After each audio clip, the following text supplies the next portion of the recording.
இன்னைக்கு நம்ம வீடியோவில் மட்டன் மசாலா எப்படி செய்யலான்னு பார்க்கலாம். இதுக்காக 1/4 கிலோ மட்டன் எடுத்து மஞ்சத்தூள் சேர்த்து ஒரு 5 விசில் விட்டு வேக வச்சு எடுத்து வச்சுருக்கேன்.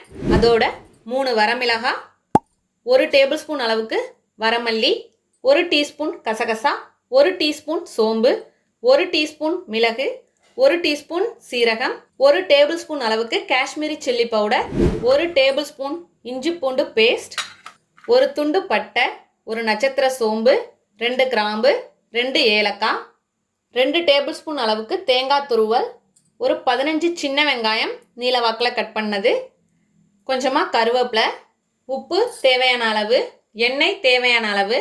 இப்போ எப்படி செய்யலான்னு பார்க்கலாம். ஒரு பேன் எடுத்திருக்கேன். இதில் 1 டேபிள் ஸ்பூன் கடலெண்ணெய். இப்போ எண்ணெய் சூடாக இருக்குது. இதில் வரமல்லி,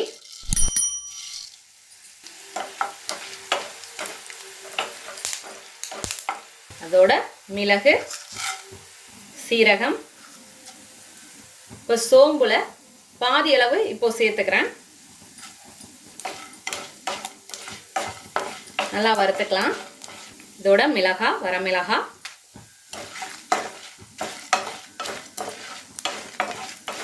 மீடியம் ஃப்ளேம்லேயே வறுத்துப்போம். இதில் வெங்காயம், சின்ன வெங்காயம் சேர்த்தா டேஸ்ட் நல்லாயிருக்கும். இப்படி இல்லைன்னா நீங்கள் பெரிய வெங்காயம் சேர்த்துக்கலாம். அப்படின்னா 2 பெரிய வெங்காயம் கட் பண்ணி சேர்த்துடலாம். மீடியம் ஃப்ளேம்லேயே வச்சுப்போம். வெங்காயம் நல்லா வதங்கி வரணும்.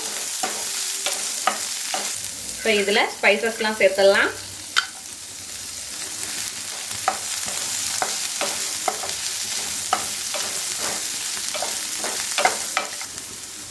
நல்லா ஒரு கொத்து கருவேப்பிலை,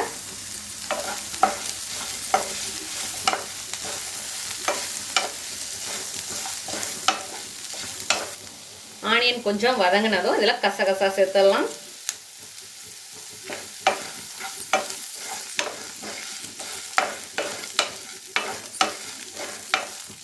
இப்போ கடைசியாக தேங்காய் துருவல்.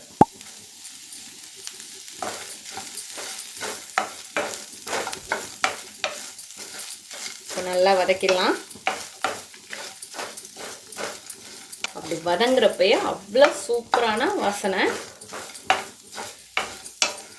இப்போ ஸ்டவ் ஆஃப் பண்ணிடுறேன். இது நல்லா ஆறட்டும். ஆறுனதும் மிக்சி ஜாரில் சேர்த்து பேஸ்ட்டாக அரைச்சி எடுத்துகிட்டு வந்துடலாம். இப்போது நம்ம ஆனியன் பேஸ்ட் ரெடி பண்ணிட்டோம். இப்போ தாளிச்சிடலாம்.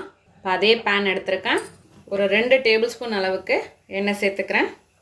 எண்ணெய் சூடாயிடுச்சு. இதில் நம்ம சோம்பு சேர்த்துடலாம். இதோட கருவேப்பிலை,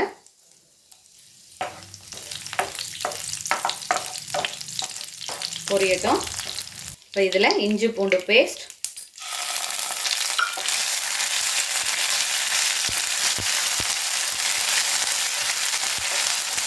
இப்போ இதில் காஷ்மீரி சில்லி பவுடர்,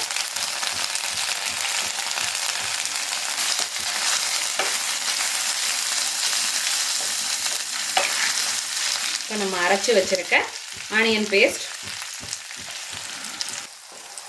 ஃப்ளேமை மீடியம் ஃப்ளேமாகவே வச்சுக்கிறேன். நல்லா மிக்ஸ் பண்ணிக்கலாம். இப்போ ஜார் அலசி அந்த தண்ணியை சேர்த்துக்கிறேன்.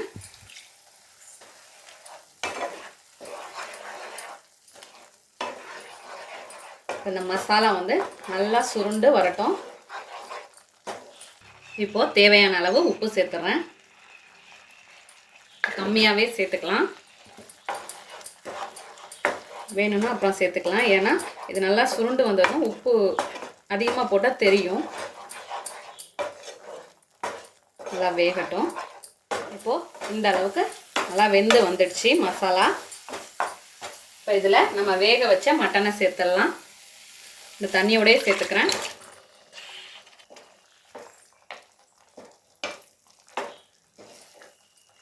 சேர்த்துட்டு இப்போ நல்லா கலந்துப்போம். இப்போது உப்பு செக் பண்ணிக்கலாம். நல்லா கலந்தாச்சு. ஃப்ளேமை கம்மி பண்ணி வச்சுட்டு இது அப்படியே வேகட்டும்.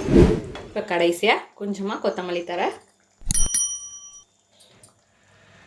அவ்வளோதான், நம்மளோட அருமையான அற்புதமான மட்டன் மசாலா தயாராகிடுச்சு.